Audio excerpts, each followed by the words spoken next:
Assalamualaikum warahmatullahi wabarakatuh. Perkenalkan, saya Ainul Kiromah SHI dari SMP NU 1 Hasyim Asari Tarub, calon guru penggerak angkatan 7 dari Kabupaten Tegal. Pada kesempatan kali ini, saya akan menyampaikan materi tentang koneksi antar modul 2.3.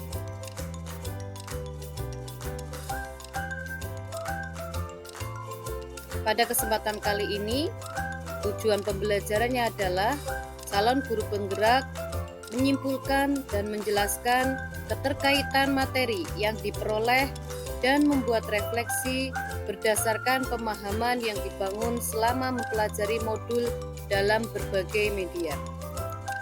Mari kita simak kesimpulan dan refleksi materi pembelajaran modul 2.3. A. Pengertian coaching dan relevansinya dengan pemikiran Ki Hajar Dewantara. Coaching merupakan proses kolaborasi yang fokus pada solusi, berorientasi pada hasil dan sistematis, di mana coach memfasilitasi peningkatan atas performa kerja, pengalaman hidup, pembelajaran diri, dan pertumbuhan pribadi dari seorang coachee. Coaching juga merupakan salah satu metode yang efektif untuk diterapkan dalam bidang pendidikan yang prosesnya berpusat pada siswa. Dengan metode ini, pendidik dapat mendorong peserta didik untuk menerapkan kemampuan berkomunikasi, kolaborasi, berpikir kreatif, dan coaching ada proses menuntun yang dilakukan guru sebagai coach kepada murid sebagai coachee untuk menemukan kekuatan kodrat dan potensinya untuk bisa hidup sesuai dengan tuntutan alam. Hal ini sejalan dengan pemikiran sang maestro pendidikan Indonesia, yaitu Ki Hajar Dewantara, di mana menurutnya pendidikan itu adalah ada proses menuntun yang dilakukan guru untuk mengubah perilaku murid sehingga dapat hidup sesuai kodratnya, baik sebagai individu maupun bagian dari masyarakat. Paradigma berpikir coaching. 1. Fokus kepada rekan coachee yang akan dikembangkan. 2. Bersikap terbuka dan ingin tahu. 3. Memiliki kesadaran diri yang kuat. 4. Mampu melihat peluang baru dari masa depan. B. Peran guru dalam coaching. Peran guru sebagai coaching hendaknya tidak mengajarkan atau menginstruksikan sesuatu, tidak juga memberikan saran atau solusi secara langsung. Guru membantu peserta untuk belajar dan bertumbuh. Bagaimana caranya? Yaitu dengan mengajukan pertanyaan. Tentu saja bukan sembarang pertanyaan, namun pertanyaan-pertanyaan yang dapat memicu kesadaran diri dan memprovokasi tindakan kreatif, menciptakan suasana nyaman dan rasa percaya untuk memberikan kebebasan dan kemerdekaan dengan mengajukan pertanyaan-pertanyaan reflektif untuk menjadi murid kuat secara kodrati.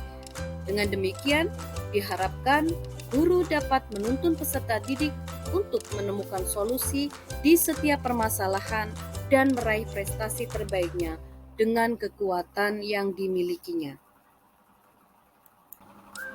Konektivitas coaching dengan pembelajaran berdiferensiasi dan sosial emosional.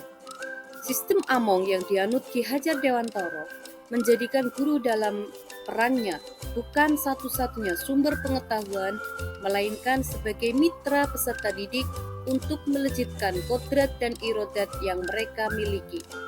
Apa yang dilakukan? Salah satunya adalah mengintegrasikan pembelajaran berdiferensiasi ke dalam pembelajaran, di mana pembelajaran harus disesuaikan dengan minat, profil, dan kesiapan belajar sehingga pembelajaran dapat mengakomodir kebutuhan individu peserta didik. Dalam hal ini, Ki Hajar Dewantara mengibaratkan bahwa guru adalah petani dan peserta didik adalah tanaman, dan setiap individu peserta didik adalah tanaman yang berbeda. Jika tanaman padi membutuhkan banyak air, tentu akan berbeda perlakuan terhadap tanaman jagung yang justru membutuhkan tanah kering. Selain itu, pendekatan sosial dan emosional dalam praktek kucing juga sangat diperlukan melalui pertanyaan-pertanyaan reflektif yang diberikan guru. Peserta didik akan menemukan kedewasaan dalam proses berpikir melalui kesadaran dan pengelolaan diri, sadar akan kekuatan dan kelemahan yang dimilikinya, mengambil perspektif dari berbagai sudut pandang, sehingga sesuatu yang menjadi keputusannya telah didasarkan pada pertimbangan etika, norma sosial, dan keselamatan. Ada 3 kompetensi inti kucing. Yang pertama adalah 1. Kehadiran penuh. 2. Aktif mendengarkan. Yang ketiga, mengajukan pertanyaan yang berbobot. Kehadiran penuh atau presence adalah kemampuan untuk bisa hadir utuh. Bagi kucing atau di dalam kucing disebut kucing presence, sehingga badan, pikiran, hati selaras saat sedang melakukan percakapan kucing. Kehadiran penuh ini adalah bagian dari kesadaran diri yang akan membantu munculnya paradigma berpikir dan kompetensi lain saat kita melakukan percakapan kucing. 2. Mendengarkan aktif, yaitu kemampuan untuk fokus pada apa yang dikatakan oleh lawan bicara dan memahami keseluruhan makna yang tidak terucapkan. Berikutnya adalah mengajukan pertanyaan yang berbobot. Mengajukan pertanyaan berbobot, yaitu pertanyaan yang diajukan oleh seorang coach, diharapkan menggugah orang untuk berpikir dan dapat menstimulasi pemikiran kucing, memunculkan hal-hal yang mungkin belum terpikirkan sebelumnya, mengungkapkan emosi atau nilai dalam diri yang dapat mendorong kucing untuk membuat sebuah aksi bagi pengembangan diri dan kompetensi. Berikutnya adalah alur percakapan Tirta. Alur percakapan Tirta yang harus dilakukan dalam teknik kucing antara lain yang pertama tujuan. Tujuan yaitu menyepakati topik pembicaraan dan hasil pembicaraan. Berikutnya identifikasi, yakni menggali dan memetakan situasi saat ini, menghubungkan fakta-fakta yang ada. Rencana aksi, yaitu pengembangan ide atau alternatif solusi untuk rencana yang akan dibuat. Dan yang terakhir adalah tanggung jawab, yaitu membuat komitmen atas hasil yang dicapai dan untuk langkah selanjutnya. Supervisi akademik dengan paradigma berpikir kucing.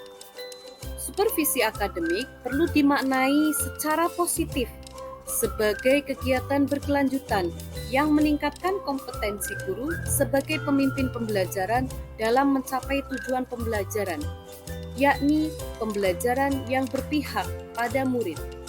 Kegiatan supervisi akademik hanya memiliki sebuah tujuan, yakni pemberdayaan dan pengembangan kompetensi diri dalam rangka peningkatan performa mengajar dan mencapai tujuan pembelajaran. Dalam pelaksanaannya ada 2 paradigma utama yang menjadi landasan untuk menjalankan proses supervisi akademik yang memberdayakan, yakni paradigma pengembangan kompetensi yang berkelanjutan dan optimalisasi potensi setiap individu. Prinsip supervisi akademik dengan paradigma berpikir kucing meliputi kemitraan, konstruktif, terencana, reflektif, objektif, berkesinambungan, dan komprehensif. Pelaksanaan supervisi akademik didasarkan pada kebutuhan dan tujuan sekolah yang dilaksanakan dalam 3 tahapan, yakni perencanaan, pelaksanaan supervisi, dan tindak lanjut. Pada tahap perencanaan, supervisor merumuskan tujuan, melihat pada kebutuhan pengembangan guru, memilih pendekatan, teknik dan model, menetapkan jadwal, dan mempersiapkan ragam instrumen. Emosi yang dirasakan adalah termotivasi untuk giat belajar, mendapatkan pengalaman yang lebih baik tentang kucing untuk supervisi akademik dan semakin banyak melakukan praktik kucing, maka akan semakin terasah kemampuan kita sebagai coach untuk hadir penuh, mendengarkan aktif, dan mengajukan pertanyaan berbobot. Terdapat tantangan untuk praktik coaching secara berkelanjutan dengan murid atau rekan sejawat agar mendapatkan keterampilan kucing untuk supervisi akademik. Hal yang sudah baik adalah memperoleh pemahaman tentang materi kucing untuk supervisi akademik dan sudah mempraktikkannya. Salah satu referensi yang dapat kita gunakan untuk mengajukan pertanyaan berbobot hasil dari mendengarkan aktif yaitu rasa yang diperkenalkan oleh Julian Presswood. R yaitu receive atau terima, yang berarti menerima mendengarkan semua informasi yang disampaikan kucing. Perhatikan kata kunci yang diucapkan. A. Appreciate atau apresiasi, yaitu memberikan apresiasi dengan merespon atau memberikan tanda bahwa kita mendengarkan kucing. Respon yang diberikan bisa dengan anggukan, dengan kontak mata, atau melontarkan kata. Bentuk apresiasi akan muncul saat kita memberikan perhatian dan hadir sepenuhnya pada kucing, tidak terganggu dengan situasi lain. S. Summarize atau merangkum.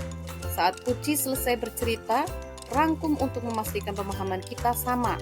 Perhatikan dan gunakan kata kunci yang diucapkan kucing. A atau as atau tanya.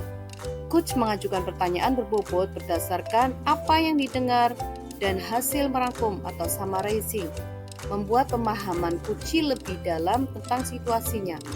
Hasil mendengarkan yang mengandung penggalian atas kata kunci atau emosi yang sudah dikonfirmasi dan pertanyaan terbuka menggunakan apa, bagaimana, seberapa, kapan, siapa, atau di mana, dan hindari menggunakan pertanyaan tertutup seperti mengapa, apakah, atau sudahkah.